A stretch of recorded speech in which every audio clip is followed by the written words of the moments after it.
नमस्कार, विकास समाचारमध्ये आपला स्वागत आहे। पालघर जिल्हा पत्रकार संघातर्फे वार्तालाप कार्यक्रम आयोजित केले होते। त्यामध्ये जिल्हाधिकारी डॉक्टर प्रशांत नारनवरे यांच्याबरोबर पालघर जिल्ह्यातील 8 तालुक्यामध्ये विकासाच्या दृष्टीने रोजगार, शेती, शिक्षण, आरोग्य तसेच कुपोषण कसे पद्धतीने थांबवता येईल असे अनेक विषयांवर पत्रकार आणि जिल्हाधिकारी डॉक्टर नारनवरे यांनी चर्चा केली। यावेळी पत्रकारांनी मांडलेले काही प्रश्नांची नोंदी घेतली।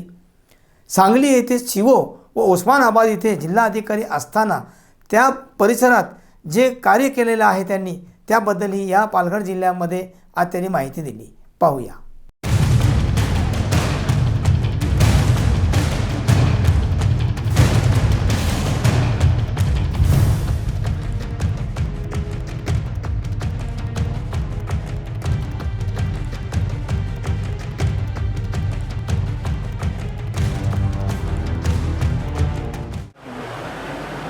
जिल्ह्याला जर विकासाच्या दिशेने जायचं असेल तर काय करावं लागेल याचं काही स्वतःचं काही आकलन, स्वतःचं विजनही त्यांनी डोळ्यासमोर ठेवलंय।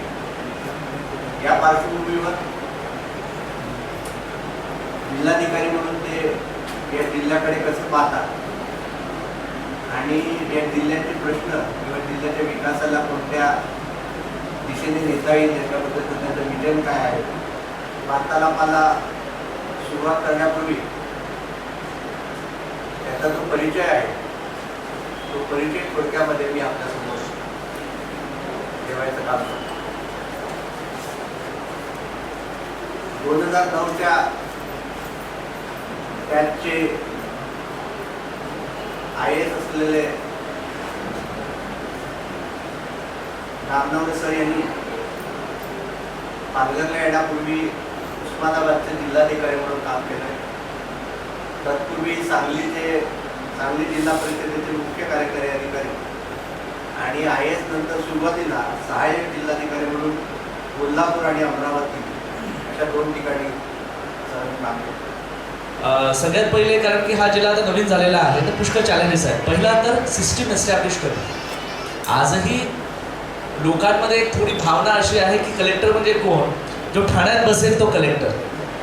हां, तर ती भावना अजूनही 1-2 ते 3 वर्ष आहे, आणखीन 1-2 वर्ष ती राहील आहे। तर सगळ्यात पहिले तर लोकांच्या परसेप्शनमध्ये पण हे डेव्हलप करणं की जिल्हा झालेला आहे, आणखीन तो तळागाळात लोकांना कळला पण पाहिजे आणि ते कळेल आमच्या कामाने ऑफकोर्स। तर तो एक भाग आम्हाला सिस्टीम एस्टॅब्लिश करण्याचा। इथे विविध प्रकारचे विभाग आहेत, जवळपास 65 विभागांपैकी अजून 32 विभागांचे कार्यालय सुरू होणे आहे। अजून त्याचे प्रत्येक विभागाला आपापले GRs काढून त्या पदनिर्मिती करावी लागते। आपल्याला माहिती आहे की कलेक्टर आणि SP आणि CO हे मेन पदं असतात, हीच निर्माण केली की जिल्हा बनतो। परंतु जिल्हा जर चालायचा असेल तर मात्र सर्व विभागांचे विभाग प्रमुख हे आपल्याला तयार करावे लागतात आणि तो एक मोठं काम आता आपल्याला करायचं आहे। दुसरं चॅलेंज आहे की पालघर नवनगरची निर्मिती करणं। मी जेव्हा पालघर नवनगर म्हणतो त्यावेळेस पालघर नवनगर म्हणजे हा फक्त ॲडमिनिस्ट्रेटिव्ह बिल्डिंग अशी संकल्पना नाही आणि मला ती संकल्पना ठेवायची नाही। ज्यावेळेस मी सिडकोच्या अधिकाऱ्यांना प्रथमतः बोलवलं आणि गगराणी साहेबांसोबत सिडकोचे जे प्रमुख आहेत गगराणी साहेब त्यांच्याशी मी डिस्कस केलं, तेव्हा त्यांना सांगितलं की मी जिल्हाधिकारी म्हणून इथे कार्यरत करतो आहे, त्याच्यामुळे माझा इंटरेस्ट फक्त कलेक्टर ऑफिस बनतं किंवा नाही किंवा SP ऑफिस बनतं किंवा जिल्हा परिषद बनतं किंवा नाही हा माझा इंटरेस्ट नाही आहे। माझा इंटरेस्ट असा आहे की पालघर नवनगरमध्ये आपण लो कॉस्ट हाऊसिंग देतोय का, आपण तिथे काही सेंट्रल बिझनेस डिस्ट्रिक्ट डेव्हलप करून तिथे एक आर्थिक उन्नतीचं काही करतोय का। सो जसं नवी मुंबई डेव्हलप झालं एक 20 वर्ष आधी 25 वर्ष आधी, मग त्याच धर्तीवर तेही सिडकोनेच डेव्हलप केलं, मग त्याच धर्तीवर आम्हाला पालघर नवनगरचं डेव्हलप करता आलं। कारण की आपल्याला माहिती आहे की प्रशासकीय इमारतींचा जो हे आहे जॉग्राफिक एरिया आहे इट इज लेस दॅन 1/3 आणि 2/3 land we are giving to CIDCO, ज्याच्यामध्ये ते कमर्शियल एक्सप्लॉयटेशन करून ते बांधणार आहे। मग त्याच्यामध्ये लोकस हाऊसिंग असली पाहिजे, त्याच्यामध्ये इव्हन प्रीमियम हाऊसिंग असेल, त्याच्यामध्ये कमर्शियल कॉम्प्लेक्सेस असतील, रोड मोठे असले पाहिजे, ड्रेनेज असले पाहिजे, स्ट्रॉंग वॉटर ड्रेन असले पाहिजे, त्यासोबत 24/7 वॉटरची सुविधा असली पाहिजे. ही सगळी सुविधा आपण उपलब्ध करून देऊ, तेव्हाच उद्योग म्हणजे कमर्शियल कॉम्प्लेक्सेस आपल्याकडे येतील. उदाहरणार्थ पुढचं आमचा उद्देश आहे की ट्रायबल डेव्हलपमेंट. हा जिल्हा झालाच यासाठी कारण की हा ट्रायबल डॉमिनेटेड बेल्ट आहे आणि त्याच्यामुळं ट्रायबल लोकांचा विकास करणे, जे डेव्हलपमेंटच्या वेगामध्ये जे लोक थांबून गेलेले आहेत, ज्यांचा वेग तेवढा आहे नाही, त्या लोकांसाठी काम करणं आणि याच्यापेक्षा संतुष्टीचं काम नाही आहे दुसरं. It is a very satisfying work. पुढचं जे आहे की कातकरी समाजाच्या संदर्भामध्ये ट्रायबल जर आपण विचार केला तर प्रिमिटिव्ह ट्रायबल ग्रुपला आपल्याला थोडं जास्त प्राधान्य द्यावं लागेल, कारण की जो सगळ्यात शोषित समाज त्याच्यामध्ये पण आहे. तो कातकरी उत्थान अभियान हे आपण येत्या 1 तारखेपासून सुरू करतो आहे. याच्यासाठी आपण प्रत्येक कातकरी पाडा आणि प्रत्येक कातकरी फॅमिलीचा सर्वे करा. त्याचा सर्वे फॉर्म पण तयार झाला आहे. मला वाटतं परवा आपण आला होता, आपल्यापैकी काही लोकांना ते सर्वे फॉर्म पण दाखवला. त्याच्या आदल्या वेळेस आपण आला होता तेव्हा मला आपल्याला इच्छा बोलून दाखवली की आम्ही असं सर्वे करणार आहे. पुढच्या वेळेस आला तुम्ही आपल्याला सर्वे फॉर्म दाखवला. आता 1 तारखेपासून पुढच्या वेळेस मी आपल्याला विनंती करेल की आम्ही ॲक्च्युअल सर्वेला जाणार आहे. आपण कृपया आमच्या लोकांसोबत जा, त्यांना पण सांगा की अजून काही त्याच्यामध्ये ॲडिशन्स करता येईल. We do it together. मग आम्ही सर्वे करणार. त्यासाठी आम्ही एक सॉफ्टवेअर पण बनवायसाठी सांगितलेलं आहे, कारण की सर्वे फॉर्मच 7 ते 8 पानाचा आहे आणि त्याला समजा वर्केबल फॉर्ममध्ये आणायचं असेल तर आम्हाला सॉफ्टवेअर लागेल, कारण की एवढी इन्फॉर्मेशन आणि एवढा डाटा जर प्रोसेस करायचा आहे ती फक्त बांधून ठेवलं तर त्याचा उपयोग होणार नाही त्या सर्वेचा.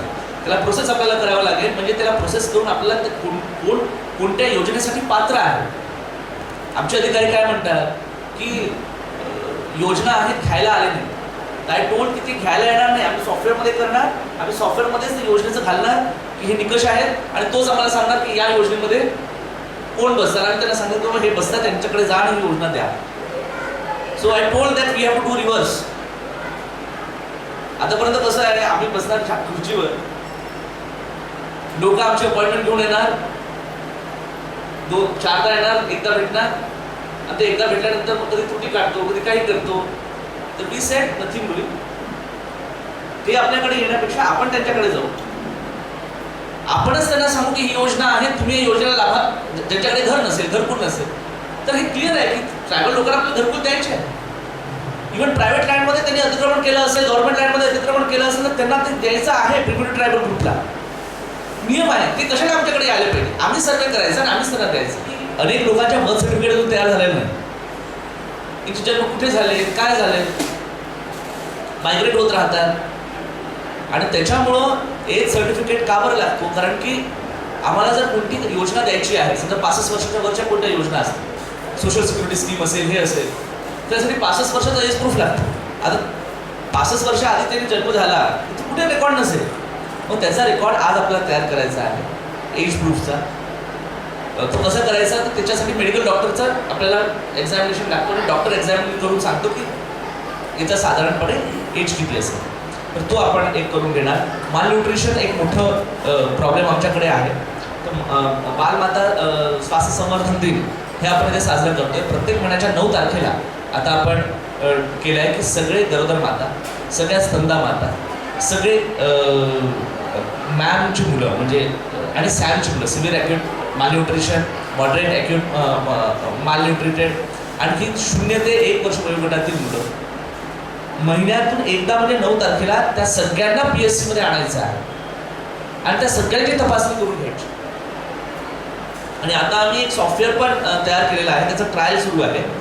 मुख्य कार्यकारी अधिकारी जिल्हा परिषद यांच्यासोबत मिळून इलेक्ट्रॉनिक कार्ड, म्हणजे त्यांना मी लहानसं कार्ड देणार, त्या कार्डवर नंबर असणार, तो कार्डचा नंबर टाकला की तो आमच्याकडे 10 वेळा आला तर त्या 10 वेळामध्ये पहिल्या वेळेस काय आपण सांगितलं, दुसऱ्या वेळेस काय सांगितलं, तिसऱ्या वेळेस काय सांगितलं, चौथ्या वेळेस काय सांगितलं, तर त्याच्याकडे एकदा कार्ड हरवला पण तरी तो डाटा जसं प्रायव्हेट हॉस्पिटलमध्ये आपल्याकडे असतो एकदम कॉर्पोरेट हॉस्पिटलमध्ये, तशा प्रकारचा डाटा टोटल हिस्ट्री, त्याची हेल्थ हिस्ट्री शीट ही आपल्याला मेंटेन करता येईल का, अशा प्रकारची एक बाब मी मुख्य कार्यकारी अधिकाऱ्यांशी पण चर्चा करून केली आणि आम्ही दोघांनी विचार केला की नाही आपण करायचं. तर काही PSC मध्ये ते सुरू झालेलं आहे.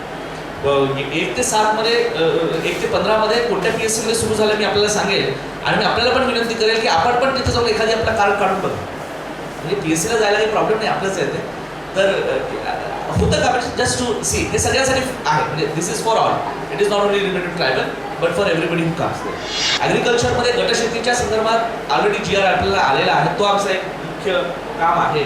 टुरिझम म्हणून टुरिझम स्पॉट डेव्हलप करणे हा एक मोठं काम. की पालघर जिल्ह्याला इतकं निसर्ग भरभरून दिलेला आहे, जर त्याचा आपण टुरिझमसाठी उपयोग केला नाही तर हा निसर्ग चं देणं जे आहे ते आपल्या कडून हिरावून घेतलं जाईल. एक आपल्याकडे कांदळवने मोठ्या प्रमाणावर आहे, मॅनग्रोव्हज.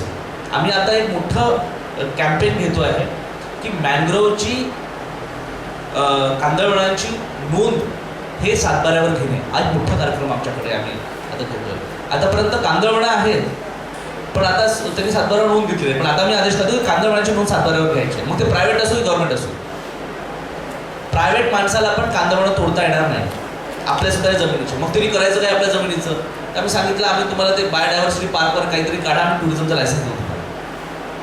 ना ते फायदा होईल. म्हणजे तुम्ही आपल्या जमिनीचा काहीच उपयोग करू नका असं आम्हाला म्हणायचं नाही आहे. तुम्ही करा आपला उपयोग, परंतु त्याचा असा उपयोग करा की तुम्हाला पण फायदा होईल आणि ज्याच्याने कांदळवनाचं नुकसान पण होणार नाही. कारण कांदळवनाच्या संदर्भात आम्ही एक PI फेस करतोय बॉम्बे हायकोर्टला. सो त्या दृष्टिकोनातून आम्ही हे करतो आहे. इंडस्ट्रियल डेव्हलपमेंट एक अजून दुसरा मुद्दा आपल्याकडे आहे. बोईसर, तारापूर, पालघरचा काही एरिया, बाडाचा एरिया, इंडस्ट्रीचं डेव्हलपमेंट इथं झालं पाहिजे. परंतु industrial development should not be at the cost of nature. तर त्याच्यासाठी आपण ॲडिशनल कलेक्टर यांच्या अध्यक्षतेखाली एक समिती पण तयार केली. आणखीन आम्ही सगळ्या इंडस्ट्रीजचा सर्व्हे करून घेणार आणि सगळ्या इंडस्ट्रीजला पण आम्ही एकदा बोलवतोय आणि त्यांच्याशी बोलून आम्ही त्यांना सांगतोय की आपण जे आहे जे परमिसेबल लिमिट्स आहेत, BOD, COD, पोल्युशन कंट्रोल बोर्डाचे जे परमिसेबल लिमिट्स आहेत, विदिन दोज परमिसेबल लिमिट्स आपण काम करा. The another thing is about the infrastructure development, road connectivity. Vadhavan बंदर असेल, बुलेट ट्रेन असेल, अजून काही असेल. नाव अनेक लोकांचे त्याचे वेगवेगळे विचार असू शकतात. बंदर करायचे नाही करायचे, नेचर हक्काचं होईल नाही होणार. ऑल सेड अँड डन आपल्याला जर विकास करायचा असेल तर थोडं आपल्याला दोन्ही बाजूनी विचार करावा लागेल की आपल्याला इन्फ्रास्ट्रक्चर पण डेव्हलप करायचं आहे, परंतु इन्फ्रास्ट्रक्चर डेव्हलप करत असताना जे लोकल लोक आहेत त्यांच्यासाठी विन विन सिच्युएशन कशी करता येईल. इवन माननीय मुख्य सचिव यांच्या अध्यक्षतेखाली जी बैठक झाली त्याच्यामध्ये पण हा मुद्दा आम्ही त्यांच्यापुढे मांडला. पालघर जिल्ह्याचा विकास व्हावा, डेव्हलपमेंट संदर्भातून आपण बोलले, परंतु शासनाने जे RT आणलेलं आहे रिजर्व प्लॉट, आता ग्रीन झोनमध्ये टाकलेले आहेत जमीन, तिथे TP पास होत नाही, त्याचा विकास कसा करावा काय? नाही, आपलं बोलणं अगदी बरोबर आहे की शासनानं इथे रिजर्व टाईम जो आणलेला आहे त्याच्यामध्ये अनेक ठिकाणी ग्रीन झोन टाकलेला आहे. आणि शासनानं ग्रीन झोन यासाठी टाकला कारण की ऑलरेडी अनेक क्षेत्र हे आजही ग्रीन दिसत नसलं तरी अनेक क्षेत्र हे ग्रीन त्यांना तेवढं ग्रीनरी ठेवायची आहे. तर तो एक मोठा हर्डल नक्की आहे. आपण मुंबईच्या एवढ्या जवळ आहोत, मुंबईला एक्सपॅन्शन करायला वाव नाही. आणि मुंबईला जर एक्सपॅन्ड व्हायचं असेल तर नवी मुंबई किंवा पालघर, ठाण्याचा दादा स्कोप फारच रेस्ट्रिक्टेड झालेला आहे. त्याच्यामुळे नवी मुंबई किंवा पालघर. आणि पालघर का बरं? कारण की it is a gateway to Maharashtra, to Gujarat. आणि याच्यानंतर जे गुजरातमधनं मुंबईचा व्यापार होणार आहे आणि आपल्याला माहिती आहे केंद्र शासनाची पण तीच इच्छा आहे. तर त्याच्यामुळं हा जो कॉरिडोर तयार होणार आहे तो कॉरिडोरच आपल्याला फ्रेट कॉरिडोर हा पालघरमधून जाणार आहे. परंतु शासनानं ते रेस्ट्रिक्शन्स आणलेले आहेत की याच्यामध्ये हे कॉन्झर्व पण व्हायला पाहिजे. आणि मुंबईचं जसं अवाढव्य आणि विदाऊट प्लॅन डेव्हलपमेंट झाला तसं काही पालघरचं होता कामा नये. म्हणून ते आहे. आणि रिजर्व प्लॅन हा 25 वर्षासाठी असतो. कमीत कमी 25 वर्ष जो आपल्याला जे अनरिझर्व प्लॉट्स आहेत त्याच्यामध्ये जर आपल्याला काही बिल्डिंग्स उभारता आल्या आणि त्याचा जर आपल्याला पहिल्या टप्प्यात विकास करता आला तर पुढच्या 25 वर्षानंतर definitely we can think something. हे शासनाने आता कारण की खूप जास्त ग्रीन झोन जर ग्रीन झोन नसेल त्या पर्टिक्युलर क्षेत्रामध्ये तर मग there may be many issues. म्हणजे आय डू ॲग्री की ग्रीन झोनमध्ये थोडं रेस्ट्रिक्शन्स आहेत, परंतु ते रेस्ट्रिक्शन्स असे आहेत की आपल्याकडे जसं बाकी पण तालुके आहेत, वाडा असेल बाकी असेल, मग तिथे आपण हां मग तिथे जिथे जिथे आपल्याला काही इंडस्ट्रियल बेल्ट आहे, काही हे करायचं आहे, मग तिथे आपण ते करू शकतो. त्याच्यामध्ये आहे, स्कोप आहे, असं काही नाही की सगळंच ग्रीन बेल्ट आहे. काही नागरिकांचा साहेब वाढत चाललेला आहे. हो बिल्डिंग वगैरे होणार नाही, रेसिडेन्स होणार नाही त्या ठिकाणी. होय लोक राहणार कुठे आणि हे कामासाठी पण लोक येणार इकडे. होय आणि राहण्याची सोय पण करणार नाही. बरोबर डेव्हलपमेंटच्या उद्देशाने. बरोबर. त्यासाठी काहीतरी तरी म्हणजे प्रयत्न करावा. ॲब्सोल्युटली जे नॉन ग्रीन झोन्स आहेत त्याच्यामध्ये आपण फ्लोर स्पेस इंडेक्स आपल्याला वाढता येतील का किंवा काय येतील, तर ते रिलॅक्सेशन होईलच नॉन ग्रीन झोन.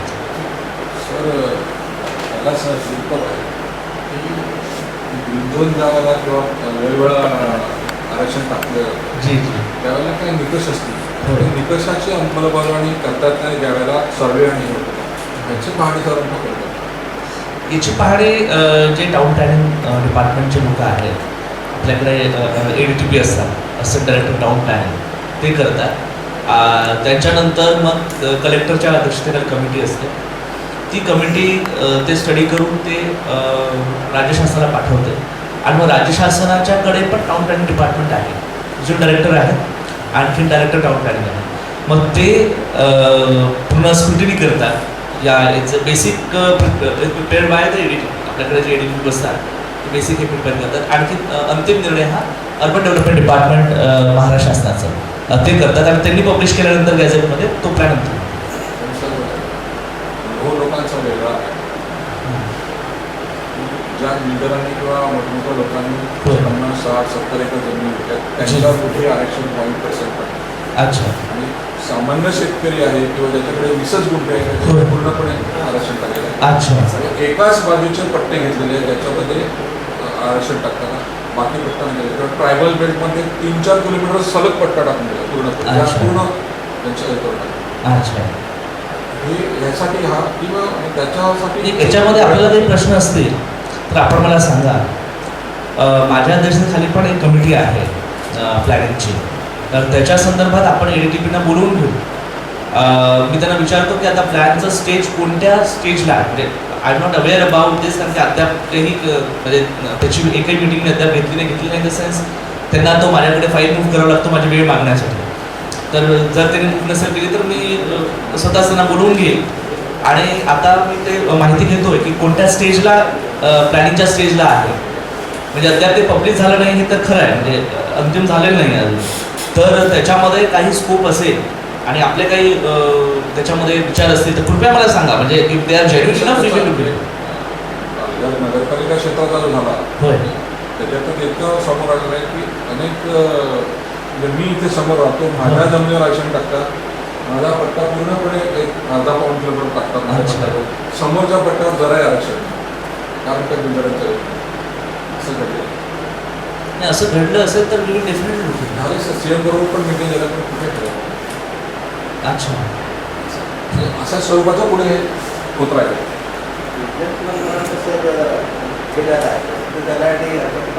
हो कुपोषण हा महत्त्वाचा आहे. तर या प्रश्नाच्या आपण कसं पाहता आणि काय बाहेर पडायचं काय पाहता आपण म्हटलं ते अगदी बरोबर की कुपोषण हा एक मोठा प्रश्न आहे आणि कुपोषणाचा प्रश्न हा आपल्याला केवळ CTC VCDC तयार करायच्या, आणखी प्रत्येक पावसाळ्यामध्ये त्यांना अन्नधान्य द्यायचं, हा एक टेम्पररी किंवा मग एक इंटरमिजिएट आपल्याला म्हणता येईल स्टेप आहे. जर आपल्याला खरोखर असं विचार करायचा असेल की या समाजामध्ये कुपोषण व्हायलाच नको, तर मला असं वाटतं की 2-3 गोष्टी आपण करू शकतो. पहिलं तर कुपोषणमध्ये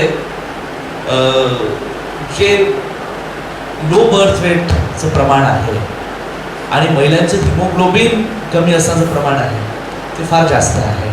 तर त्याच्यासाठी आपण सगळ्यात पहिले तर ॲडोलसंट गर्ल जे आहे किशोरवयीन मुलींचं तपासणी आणखी त्यांना त्यांच्यावर लक्ष देणे, कारण की त्या गर्भवती झाल्या आणि गर्भवती जाऊन मूल होतं तर एकतर मुलीचं वय कमी असेल, हिमोग्लोबिन कमी असेल, तर बाळ हे लो बर्थ रेट होईल. आणि लो बर्थ रेट झालं तर त्याची रेजिस्टन्स कमी होणार.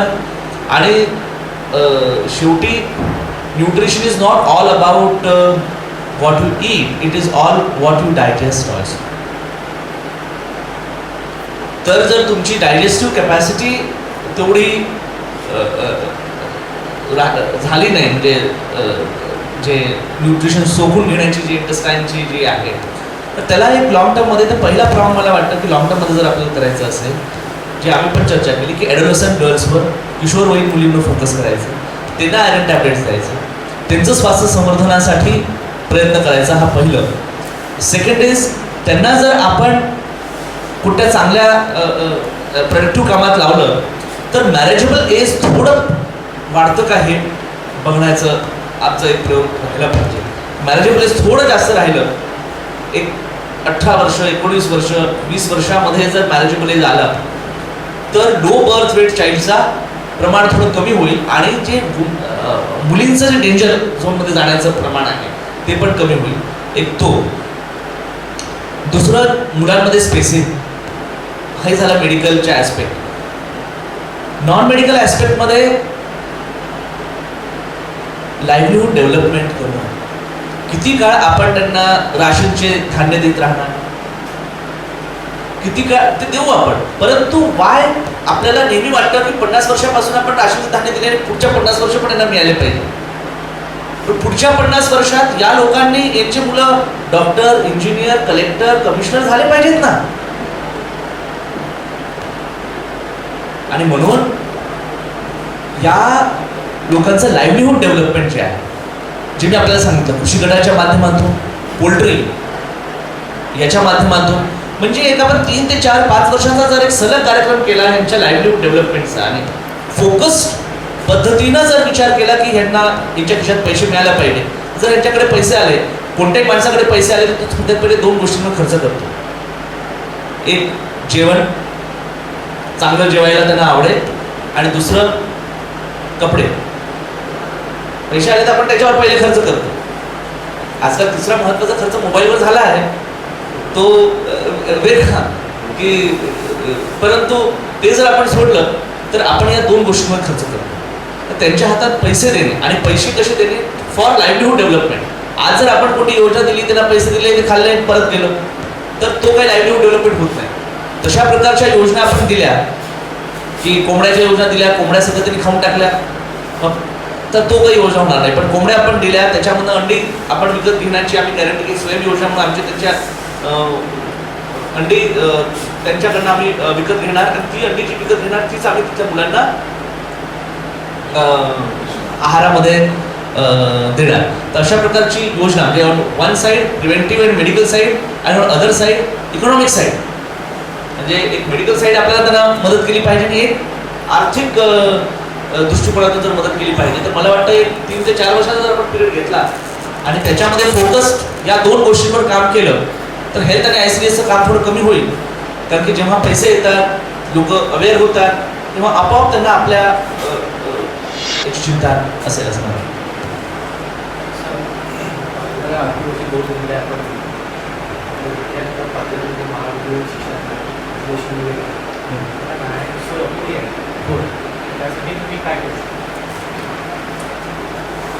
आता आपण 11 आश्रमशाळा बांधायला घेतल्या आहेत. आपलं म्हणण्याचं रूप जो आहे अत्यंत बरोबर आहे, आणि हे आम्ही पण पाहिलं.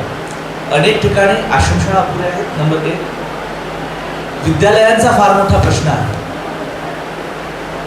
त्याच्यासाठी आम्ही ऑलरेडी, जे मी आपल्याशी मागे चर्चा केली होती की आम्ही तो सर्वे करून आम्ही तो जो हर्डल आहे मागच्या वेळेस जो होता की एज्युकेशन डिपार्टमेंटचा, तो ऑलमोस्ट आम्ही एक क्रॉस आता करण्याच्या ह्याच्यात आलेलो आहे. आणखीन सगळ्या मुलांना शिक्षण मिळायला पाहिजे, यासाठी मी ऑलरेडी 2 दिवसाआधी पण मुख्य कार्यकारी अधिकारी यांच्यासोबत चर्चा केली. कालही त्या माझ्याकडे आल्या होत्या बैठकीसाठी, तर कालही मी त्यांना त्याबद्दल सांगितलं. एज्युकेशन ऑफिसरला परत एक रिसर्वे करायला सांगितलं की तुम्ही जे आकडे मला दिलेले आहेत गो फॉर रिसर्वे अगेन, आणि कोणीही व्यक्ती शाळा बाहेर राहता कामा नये.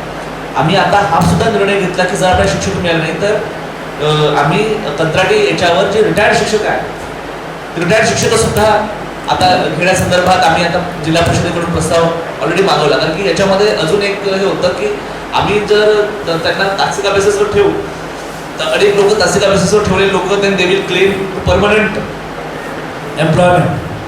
So that was another hurdle की परमनंट एम्प्लॉयमेंट जर त्यांनी क्लेम केला तर ते काही तो आमच्यावर किती लायबिलिटी व्हायला नको. पुढे पडला शिक्षणावर परिणाम होईल. आणि अपर आयुक्त ठाणे यांनी पत्रही दिलेलं आहे जव्हार कार्यालय की बाबा यांना सोडण्यात यावं, तरी त्यांच्या पत्राचीही काही दखल घेतली. आज बातमी लोकमतला माहिती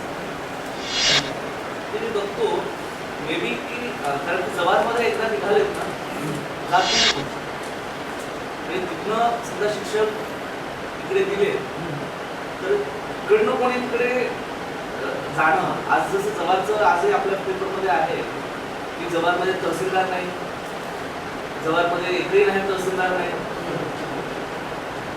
जवारचा पूर्ण कारभार आम्ही म्हणजे वाड्याच्या तहसीलदारला दिला आहे किंवा त्या लोकांचा कारभार असेल तर तो एक आमच्या अमलदारपूर चालवतो आहे.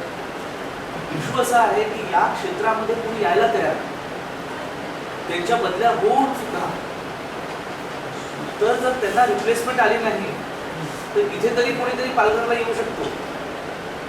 पण तिथे जे आहे एकदा सुटायचंच आहे त्यांना, तर त्यांना रिप्लेस करायला तहसीलची कथा आहे. तर आमचं बाकी आपण विचार त्याच्या पाठीमागे ती जी व्यवस्था होती ठाण्यामध्ये असताना सर्व शिक्षक आदिवासी विभागाचे असो किंवा जिल्हा परिषद त्यांचे पॉलिटिकली जे संबंध जास्त आहेत किंवा त्यांच्यावर वजन आहे अशा मंडळींना रेल्वेच्या दोन्ही बाजूच्या जवळ मेन रस्त्याच्या जवळ याच्या पलीकडे 22 वर्ष बदल्याच करायचे. आणि जे जे जंगलात गेले त्यांना पुन्हा 15-16 वर्ष इथे आणलंच नाही. हे जी पॉलिसी आहे ही पॉलिसी कुठे तोडून काढली पाहिजे. आणि ज्यांनी इथे भोगलंय त्याला कंपल्सरी नोकरी करायची असेल तर राहा, नाहीतर रिझाईन कर निघून जा दुसऱ्या काही अशी व्यवस्थेचा कुठे कणखर निर्णय झाला तरच त्याला कायदेशीर. हा पण मुद्दा म्हणताय हा मला म्हणजे म्हटला म्हणजे मला असं वाटतं पण ह्याच्यासाठी आम्हाला एक सर्वे इन द सेन्स फक्त इन्फॉर्मेशन तेवढी घ्यावी लागेल की कोणी किती वर्ष कुठे सर्व्हिस केली. त्याशिवाय शिक्षणाचा दर्जा पण सुधारणार नाही.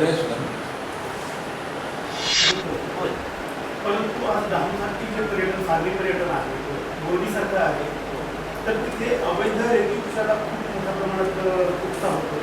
पण तिथलं महसूल डिपार्टमेंट म्हणा किंवा पोलीस त्याच्याकडे म्हणावं तितकंसं लक्ष देत नाही आणि त्यामुळे पर्यावरणाची खूप हानी होते.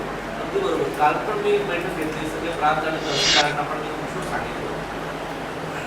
मी आल्यानंतर या सगळ्यांना सांगितलं होतं. काल तर मी ते पूल आहे ना आपला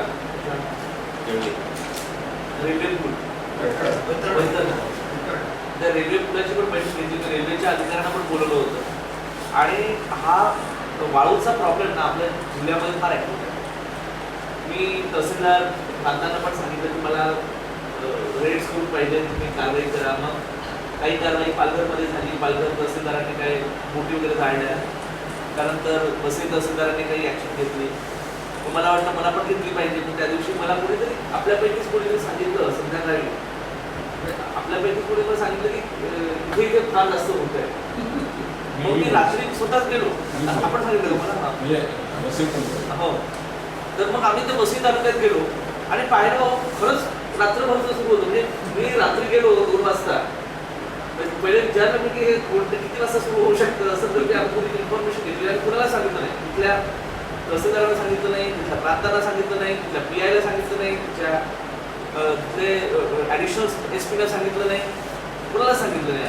पण म्हणजे आता तुम्ही विचार करा की एका रात्री जर मला 42 ट्रक भेटत असतील आणि ते त्या पर्टिक्युलर स्पॅनमध्ये आणि तेही त्याच्यापैकी काही लोक पळून गेले असतील याची गॅरंटी मी देते नाही. बरोबर गेले असतील म्हणजे काही लोकांना वाटलं की आता हे ट्रक पकडले तर काही लोक तिकडल्या तिकडून पळाले पण असतील.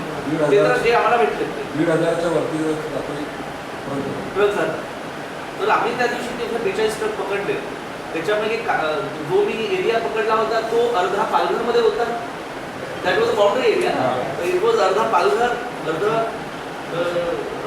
वसई तर मग त्या दोन्ही प्रांतांना बोलवलं ऑन द स्पॉट, ते दोन्ही प्रांत आले, DYSPना बोलवलं, ॲडिशनल एसपीना बोलवलं. मी एसपीना नंतर मग सकाळी 5 वाजता एसपीना फोन केला.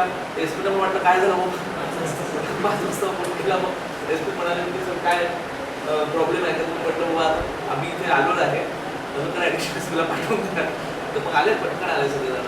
मी पोचल्यानंतर एव्हरीबडी केम आणि त्याच्यावर आम्ही आता कठोर कारवाई म्हणजे एकतर FIR केलीच आहे, त्याचसोबत आम्ही आता 5 पट दंड आणि आता त्यांना सांगतो दंड वसूलीची कारवाई आपल्याला केली पाहिजे. तर एक आहे की इथे जे वाळू आहे याचा रेग्युलर कसा लिलाव केला जाईल, काय केलं जाईल ते पण आम्ही आता प्लॅनिंगमध्ये आहे. आणि कोणी चांगले लिलावधारक सर आम्ही तुम्ही आले सूचना केली होती हे असतं काँग्रेस सरकार की मोठा लिलाव जो घेणारा माणूस असतो सो तुमच्याकडनं घेताना 500-600 रुपयांनी 2 वर्षाचा किंवा काय असेल ते घेतो आणि विकताना तो 2200, 2700, 2800 तो विचारणा घेतो.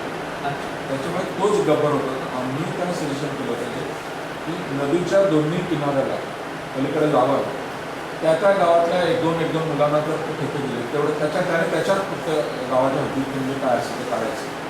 तिथल्या लोकांना रोजगार मिळेल आणि गोवाची राहील की बाकीचं कोणी काही करत नाही आणि रेट पण कमी होईल असं लोकांना. आपलं अगदी बरोबर आहे. फक्त एवढं आहे की त्याच्यामुळे आमचं जे TP पास आम्ही देतो ते फार जास्त पीरियड झाले तर दे मे बी मिसयूज आणि शासनाची तुम्ही पाहिलं मी व्हायचं ना मिसयूज होत नव्हतं व्यवस्थित. आत्ता उलट आता मिसयूज असं वेगळ्या पद्धतीने की घेणारे पण आता पलीकडच्या तालुक्यातली त्यांचीच माणसं असतात की सगळं एवढी लॉबी असते सर तुला पाहिजे तर घे नाही तर जा इकडून. बिचारा रेती पाहिजे असते मला रेती आपण पाहिजे जर असते. असं केलं की ही जी लोक आहेत यांची जर मजूर गट किंवा अशी काही गट तयार कृषी गट आपण तयार करतो अशा प्रकारे गट तयार मजूर गट बोगस आहे बोगस आहे. म्हणजे मी कायदेशीर कोणाकोणाला देऊ शकतो म्हणून मी आपल्याशी चर्चा करतो की जर कशा प्रकारे जर अशा प्रकारे गट जर आम्ही करू शकतो किंवा मग याच लोकांची गट तयार नाही करतो हे जे आहे म्हणजे जे आपण म्हणताय की त्या गावाची जी मुलं आहेत गाव कमिट्याची जी मुलं आहेत त्यांनाही रोजगार भेटेल त्या भागातल्या लोकांना. रेट पण कमी होईल. कमी होता लगेच कारण 500-600 रुपयाचा 2200 ना 2700 रुपयापर्यंत जातो मध्ये तर 4200 रुपयापर्यंत जातो. म्हणजे जागेवर फक्त परमिटचा रेट तेवढा होता. त्याच्यामुळे रेती 19,000-21,000 फरक दिला. एवढे पहा हो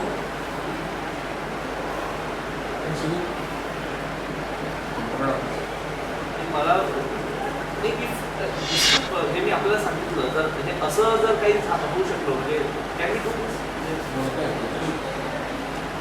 असं I don't have any issue. चोरी होण्यापेक्षा लिगली आपण लिगली करा जेवढं करायचं तेवढं करा. परमिट दिलं तर ते कंट्रोल राहतं. आमचं पण तेच म्हणणं. नाहीतर चोरी म्हणजे काय अनकंट्रोलेबल आहे. सर अनेक लोकांनी अर्ज केले 40 ट्रक रोज सापडतील आणि हे 40 ट्रक रोज मी जप्त केले तरी यांना फरक पडणार नाही. सर अनेक लोकांनी अर्ज केलेले आहे. हो नाही तो 42 टक्का म्हणजे पकडले त्याचा मी 5-7 दंड लावायचा निर्णय केलेला आहे.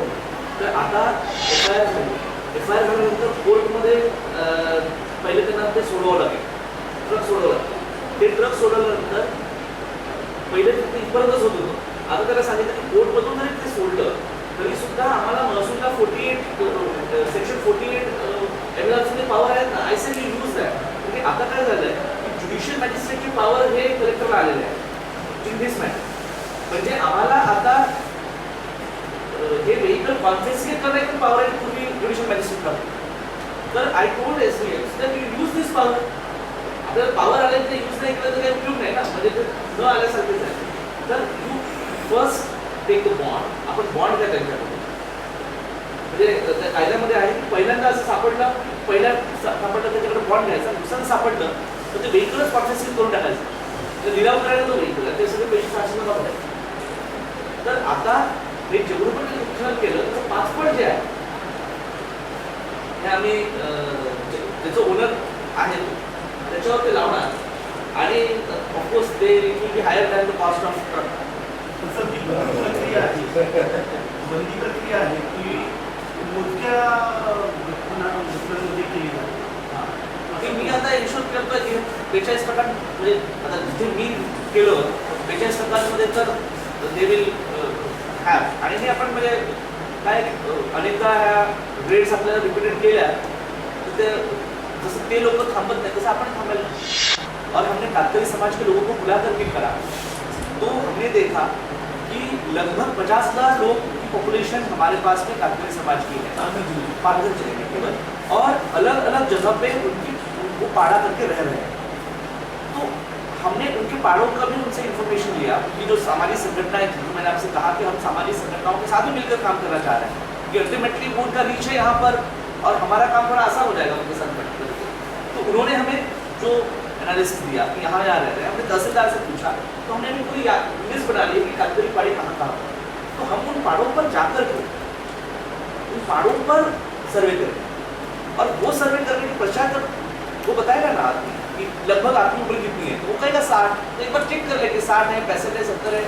और अगर 60 है, 65 है, 70 है तो डेफिनेटली उनको ये लेकर के सोशल सिक्योरिटी का बंद कर दिया जाए. सर्टिफिकेट को कास्ट सर्टिफिकेट फ्री दिया जाएगा. हाँ जी, कास्ट सर्टिफिकेट फ्री दिया जाएगा. कास्ट सर्टिफिकेट फ्री देने के लिए तो पैसा लगेगा.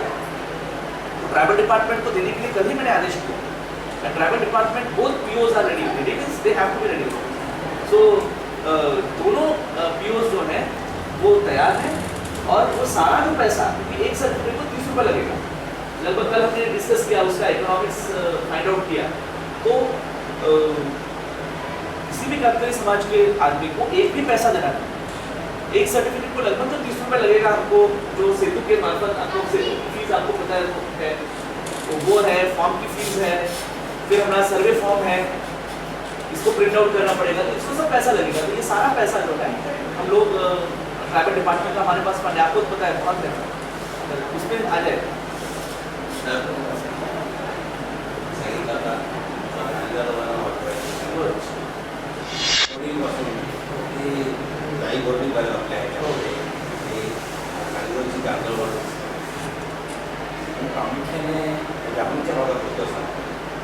डहाणूमध्ये खूप मोठ्या प्रमाणावरती खाजण म्हणजे पाणी पाणी येतं बाहेर.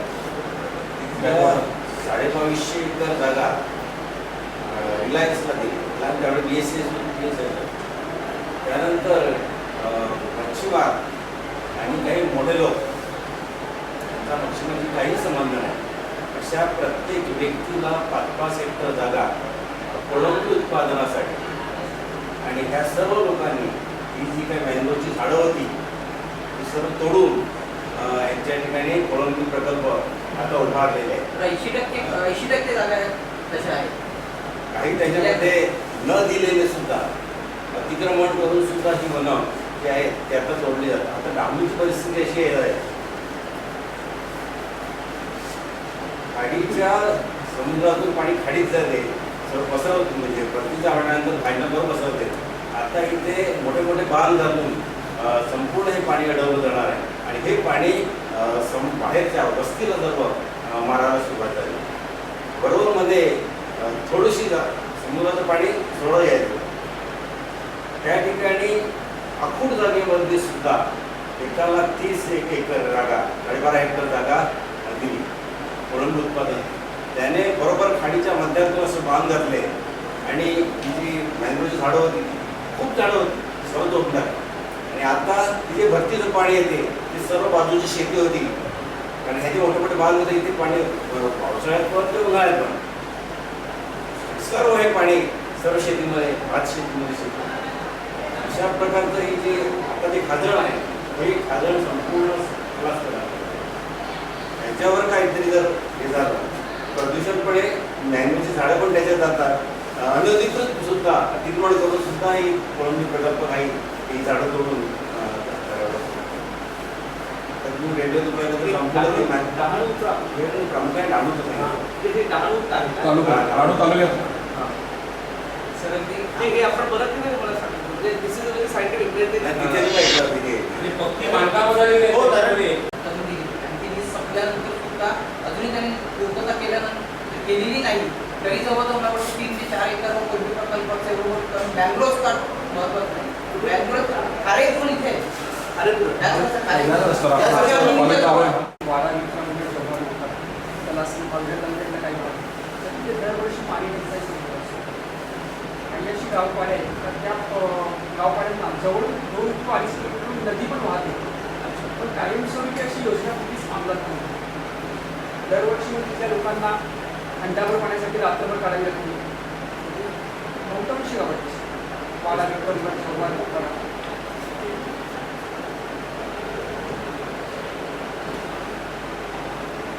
हे एक्झॅक्ट जे आहे म्हणजे आपण वाडा विक्रमगड वाडा विक्रमगडला आपण सर जवाहरला इश्यू नाही, मला मुखाडाला इश्यू आहे आणि वाड्याला इश्यू आहे.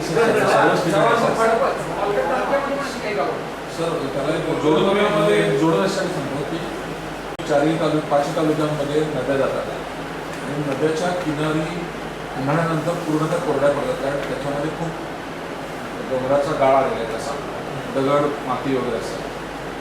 आणि मग कुठेतरी छोटासा विरा थोडासा खोदला जातो, छोटासा दगड खड्डा खोदला जाऊन त्याच्यातनं पाणी पितात आणि मग नंतर आजाराची येतात. मांजरसर असताना आम्ही एक कल्पना दिली होती की सरकार मोठमोठ्या योजना करतात पाण्याच्या पिण्याच्या, 25 कोटीची 100 कोटीची वगैरे. तर त्या गावाच्या समोर एक नदीमध्येच एक इथे खाली विहीर बांधली आणि तिथून सबमर्सिबलनी पाणी वरती घेतलं आणि तिथे एक 10 फुटाची टाकी बांधली. त्या टाकीतून लोक पाणी कायमस्वरूपी होऊ शकतात आणि लोक तिथल्या तिथे भरून घेऊन जाऊ शकतात. अशा स्वरूपाची काही योजना त्या भागातल्या सगळ्या गावांमध्ये करता येईल. तो त्यांचा टंचाई संपली योजना आता वर्षानुवर्ष त्यांना दरवर्षी तेच उन्हाळा किंवा आता दिवाळी संपली तर पुन्हा त्या लोकांनी रात्रभर हंड्यासाठी ते जागायचं. आणि मग काही दिवसानंतर प्रिन्सिपलने सांगितलं की ते तोडलं आमचं पाणी तोडलं. मग मी फाइंड आउट करायला सांगितलं तर तहसीलदाराला म्हटलं जरा बघा कोण आहे, जरा हे करतो. आय केम टू नो तरी ॲज अ इश्यू तिथे गावामध्ये काहीतरी टँकरचे लोक आहेत, तेच ह्यांना टँकर पुरवतात. स्कीम केली तर टँकर देणार नाही म्हणून ते तोडलं. म्हणजे हे फार वाईट आहे ना. म्हणजे कस्तुरबा पालिका विद्यालयात तुम्ही राहता, त्यांना स्वतःचा व्हायचं तर त्यांच्याशी काय गेलेलं नाही. शेजारच्या तालुक्याची माई इकडे लागली. फार म्हणजे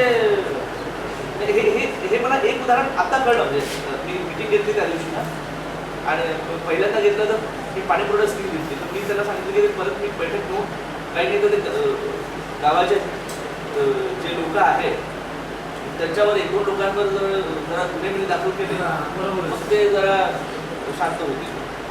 ते काय I don't want to take some strict action but that people compel to do that. म्हणजे तर यांना आता जर सर्वे करायला लागलो ना, पाऊस आता थोडासा कमी झाला, पाणी टंचाईसाठी पाणी चढण्याचं पण कोणती गावं पाडे जवळ आहे, त्या नद्या किती प्रमाणे वाहतात, पोलीस साधारण अंदाज येईल काय आहे. आणि ऑक्टोबरमध्ये त्यांच्या योजनांसाठी अंमलबजावणीच्या दृष्टीने काही करायचं असेल तर आता प्लॅनिंग जर केलं तर पुढे पाणी नदीचं अडवून छोटे बांध टाकायचे, मोठे बांध टाकायचे नाही, दगडाने चोचलेले बांध ठेवायचे पण मोठे करावे जरा निरुंद, आणि ते पाणी राहिलं की ते पाणी पण लीक करता येऊ शकतं. चांगली गोष्ट. आणि हे आम्ही जलयुक्तमध्ये ते करू शकतो. जे तुम्ही म्हणताय ना त्याच्यामध्ये पैसे पण आहेत आपले. आणि सर दगड तिकडेच आहेत, ते गोळा करायचे आणि टाकायचे लाईन करता येते हे चांगलं. पैसे पण म्हणजे याचा स्टेप बाय स्टेप 4 फुटाचाच करायचा, पुढच्या गावाला परत 4 फुटाचा करायचा, ते पाणी अडतच राहणार. नाही हे चांगलं आहे. चेन ऑफ बंधाराच आपण हे कसं काही चेन नाही पूर्ण पाणी नसतं. बरोबर हे म्हणतात चेन ऑफ बंधाराज can be a very good solution. आणि निधी पण आहे आपल्याकडे, असं काही निधी नाही आहे. I can take some fund out.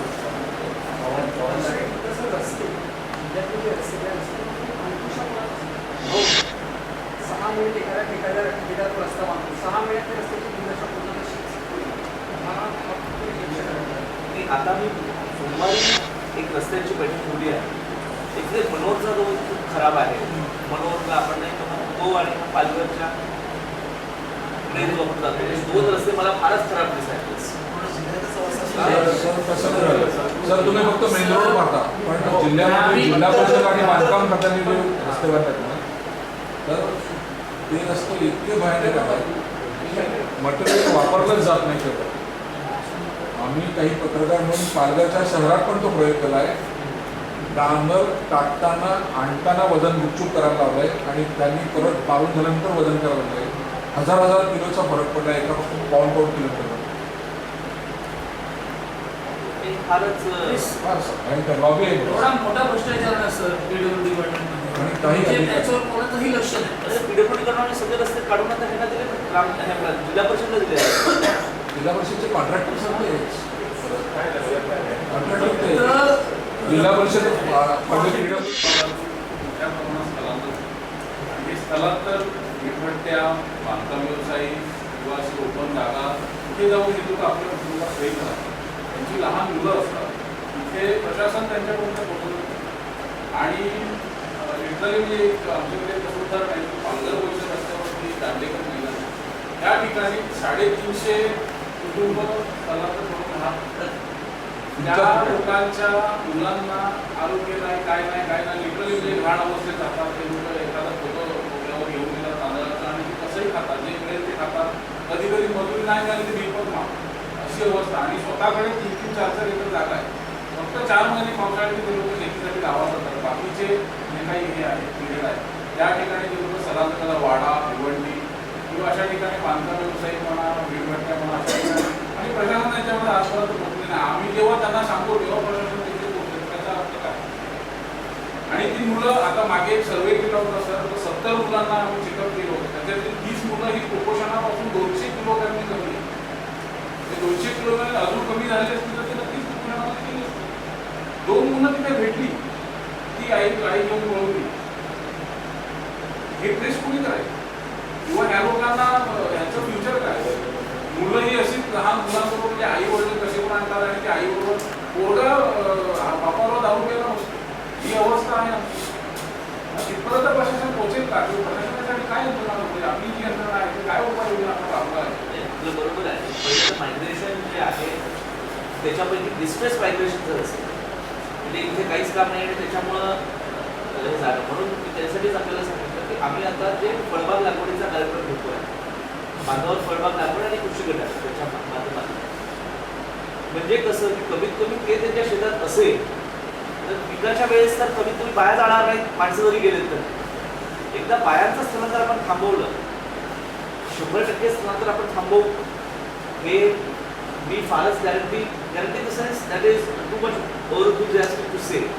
परंतु हा स्थलांतर आपल्याला कमी करता येईल, रेस्ट्रिक्ट करता येईल आणि विशेष करून महिलांचं स्थलांतराचं मी असं इश्यू सांगतो की महिलांचं स्थलांतर कमी झालं म्हणजे आपण बालक आहेत, बाकी आहेत त्यांच्यावरचा जो दुष्परिणाम आहे तो कमी होतो. कारण की इथे कसं आहे की लेबर कॉन्ट्रॅक्टर असतो, लेबर कॉन्ट्रॅक्टर ॲडव्हान्स असतो आणि तो ॲडव्हान्स दिल्याच्या हातात ते ॲडव्हान्स चुकवण्यासाठी त्यांना ते जावं लागतं.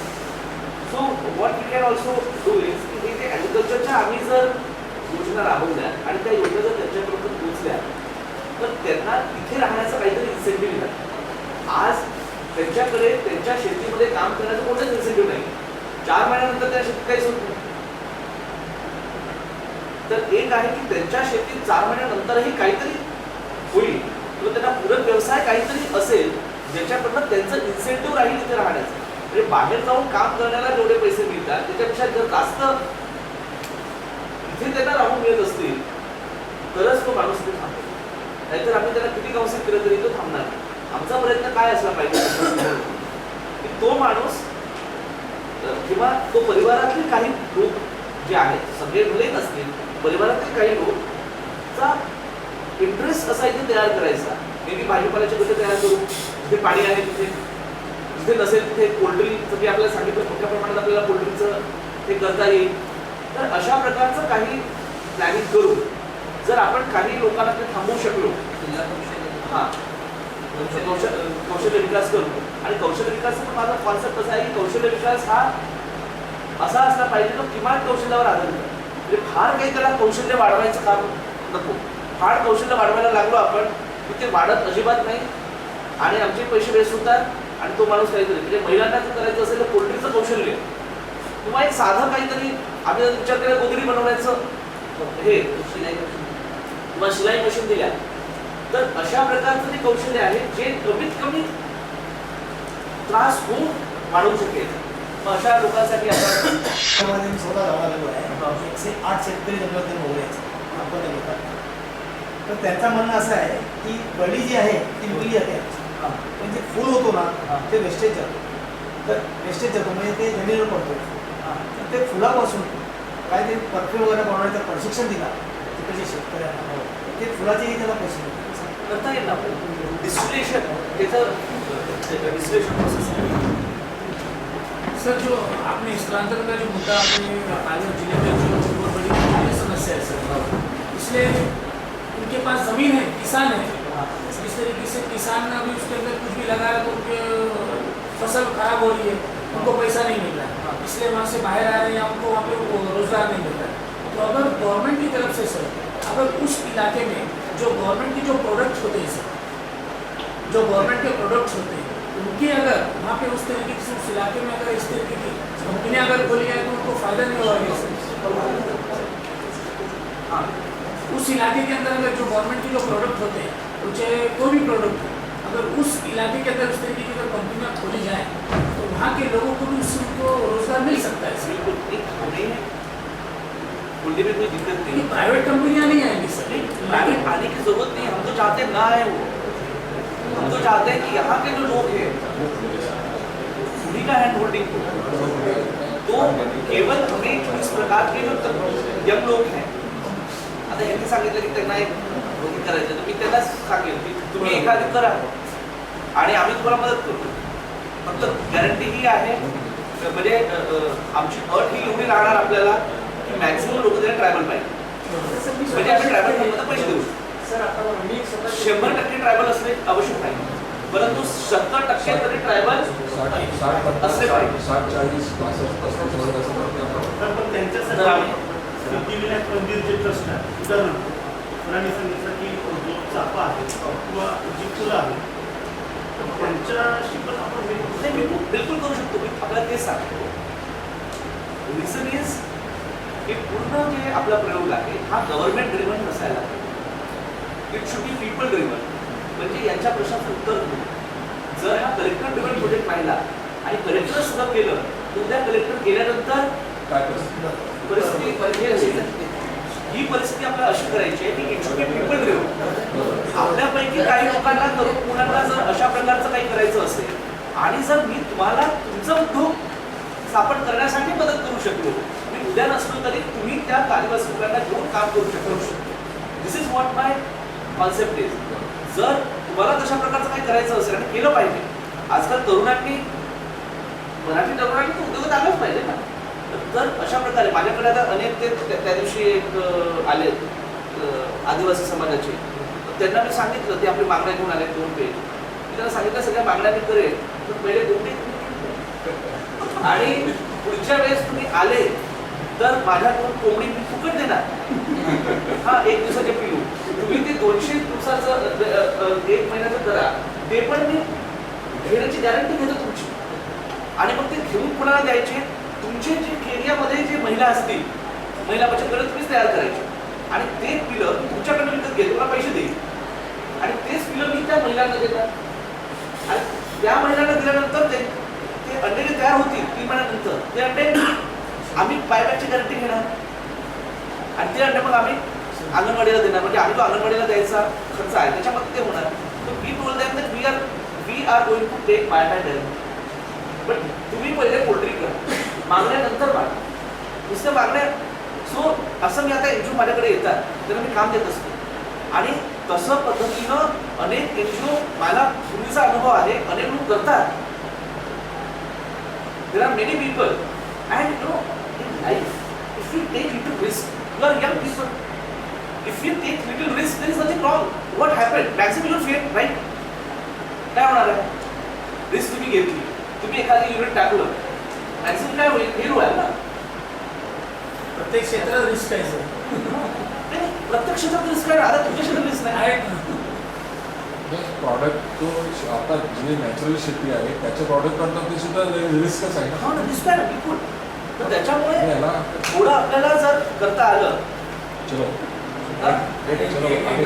शेतकरी पद्धती नाही बिलकुल. तुम्ही मला फक्त क्षेत्र सांगा तुम्ही कोणत्या क्षेत्रात करणार पण फक्त अट एवढी आहे की 70% ट्रॅव्हल पाहिजे. म्हणजे माय ऑब्जेक्टिव्ह इज की ट्रायबल लोकांना 30% नॉन ट्रायबल असं चालतं आम्हाला. तसं तर काय करायचं तुम्हाला?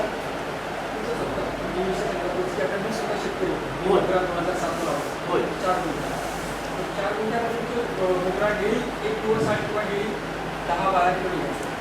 मार्केट दादरला ज्यावेळेस फुल बाजारात तो मोगरा सुद्धा घेऊन जायचो. ट्रॅव्हलिंग प्लस तिथली हमाली मार्केटचा भाव असायचा डेली 40 रुपये, 60 रुपये, 80 रुपये. कधी चतुर्थी असली किंवा दिवाळीचा सण असला किंवा गणपती सण असला तर तो रेट असायचा 250-400 रुपये. वर्षभर तो हिशोब काढला तर मायनस होतो. अगदी बरोबर. आता तुम्ही जे अर्थशास्त्र मांडलं ते अर्थशास्त्र बरोबर आहे. याचं सोल्युशन सांगतो. बिकॉज हे अर्थशास्त्रामुळे आमचे अनेक पॉली हाऊसेस जे आमच्या लोकांनी केलेत ना, मी तुम्हाला याचं एक उदाहरण सांगतो. How we became successful. Because whatever you said it is a practical economics. अनेक पॉली हाऊसेस आमचे 50% सबसिडी दिल्यानंतर कारण पडले की पॉली हाऊसेसमध्ये आम्ही फुलं घेतली. त्यांनी तर तेवढा इन्व्हेस्टमेंट केला नाही, पण पॉली हाऊसवर खूप इन्व्हेस्टमेंट करतो. तर 50% सबसिडी दिल्यानंतर आम्ही फुलं घेतले. फुलं घेतल्यानंतर पॅक हाऊस नाही, त्याच्यासाठी शेततळं करावं लागतं. आणि कमीत कमी जर एखाद्या वेळेस पाऊस नसला किंवा बोरला पाणी नाही आलं तर पूर्ण गुलाब जवळ नाही लागणार. त्यांना पूर्ण फवारणी आणि सगळं लागतं ना, ते नाही. त्यानंतर शीतगृह करावं लागतं. प्रत्येक शेतकरी नाही करू शकतो. आणि ते झाल्यानंतर ट्रान्सपोर्टेशन करायचं, बाजारापर्यंत पोहोचवायचं. आणि बाजारापर्यंत पोहोचल्यानंतर तुम्हाला जर कॉस्ट 3 रुपये फ्लावर जर पडत असेल आणि तुम्हाला ते लोक 2 रुपये देत असतील तर तुम्ही तर परत पण आणू शकत नाही. परत आणलं तर 4 रुपये कॉस्ट होईल. तुम्हाला आयत्या तिथं द्यावं लागतं. याचं सोल्युशन कसं काढणार? ते सोल्युशन हे केलं वर्षभर. आम्ही काय केलं, आमच्या शेतकऱ्यांना सांगितलं. आणि यूट्यूबमध्ये हे मी आपल्याला सांगितलं ना, तर यूट्यूबमध्ये आहे. आपण बघा, CNBC 18 चॅनल आहे, न्यूज चॅनल. आपण माहिती बिझनेस न्यूज चॅनल आहे CNBC 18. ते कवर्ड माझ्याकडे आताही आहे त्याचं, माझ्या लॅपटॉपमध्ये ते आहे, माझ्या गाडीमध्ये आहे. मी ते आपल्याला सांगतोय. हो, त्याचं दाखवतो तुम्हाला, दाखवतो. माझ्याकडे आहे ते की ती सक्सेसफुल तुम्ही बघा. तो माणूस होता मजूर, 4,000 रुपये महिना कमायचा. आज तो 50,000 रुपये महिना कमायचा. काय केलं की या सगळ्या शेतकऱ्यांनी एकत्र येऊन गट तयार केलं. प्रत्येकाने आपापल्या शेतीत पॉली हाऊसेस उभारले. नेटशेड हाऊस आपण देऊ शकतो, परंतु शीतगृह, पॅकिंग हाऊस आणि शेततळं हे सगळं युनिट उभारणं प्रत्येक शेतकऱ्याच्या बसचं गोष्ट नाही. मग 4 ते 5 लोकांनी मिळून एक करायचं. लेबर या लोकांनी शेअर करायचं. आणि पॅकिंग झाल्यानंतर पर पॅकचा जो रेट आहे, म्हणजे पर पॅकचा जो किंमत आहे तर तेवढीच शेतकऱ्याने द्यायची. म्हणजे आज तुम्ही जर बाजारात घेऊन जाणार असाल, पूर्ण टॅक्सीचा आणि पेट्रोलचा खर्च तुम्हीच देणार. परंतु 10 लोक तुमच्याकडे असले तर तुम्ही फक्त आपल्या पोताचं कराल आणि कॉन्ट्रिब्युशन होईल. त्यानंतर तुम्ही जो व्यापाऱ्यासोबत बोलताय आज, त्या व्यापाऱ्यासोबत तुम्ही जर एकटे बोलताय तर तुम्हाला तर तेवढा हे नाही करणार. पण तुम्ही सांगितलं की माझ्याकडे दररोजचं 2 ट्रक मोगरा होतो, तो व्यापारी तुमच्याकडे येईल, तुम्हाला त्याच्याकडे जायचं. आज तिकडून सचखंड एक्सप्रेसमधनं नांदेडला जातं, नांदेडवरून दिल्लीला जातं, दिल्लीवरून थायलंडला एक्सपोर्ट होतं. दिल्लीचा व्यापारी मिळाला यांना बँकमध्ये पैसे ट्रान्सफर करतो. आता का ट्रान्सफर करतो? तो खूप इमानदार आहे म्हणून नाही, कारण की यांनी 1.5 लाख फुलांचा पर डेचा कॉन्ट्रॅक्ट घेतलाय आणि त्यांनी ते कमिटमेंट पुढे केलंय. जर यांचे 1.5 लाख फुलं रोजचे पोहोचत नाही त्यांच्याकडे तर त्या व्यापाऱ्याचं हार्टबीट वाढून जातं. बिझनेसमध्ये आपल्याला हा लक्षात घेतलं पाहिजे की you should not be dependent on other person. The other person should become dependent on you. The day they will become dependent on you, you will be on the proper terms. नाहीतर आज शेतकऱ्याचं काय झालंय, शेतकऱ्यावर कुणाचं सगळ्यांचं dependence असलं तरी शेतकऱ्यावर कुणाचं डिपेंडन्स नाहीये. शेतकरी हा बिकम डिपेंडंट ऑन व्यापारी आणि निसर्ग, आणि म्हणून शेतकऱ्याला एक्सप्लॉइट करतो. इथल्या वार्तालापामध्ये जिल्ह्याचे जिल्हाधिकारी साहेब डॉक्टर प्रशांत नांदगाव साहेब काढून आपण मुलाचं असं मार्गदर्शन केलं आणि आपल्याकडून आश्वासनही घेतलं गट तयार करण्याचं. ही अपेक्षा आम्ही सर्वच नाही पण काही वर्ष तरी पूर्ण करायचा प्रयत्न करू. या ठिकाणी अतिशय तळमळीने जिल्ह्याचा विकास कोणत्या स्वरूपात कसा केला जाणार आहे त्याचं मार्गदर्शन केलं. आपल्याही समस्या त्याने काही ऐकून घेतल्या. मी त्यांचं संघाच्या वतीने आभार मानतो. त्याचबरोबर प्राणसाहेबी प्राण गत्रे साहेब या ठिकाणी उपस्थित झालात, त्यांचाही आभार मानतो. आणि दत्तात्रयजी तहसीलदार साहेब सागर साहेब हेही या कार्यक्रमाला उपस्थित झालात, त्यांचाही आभार मानतो.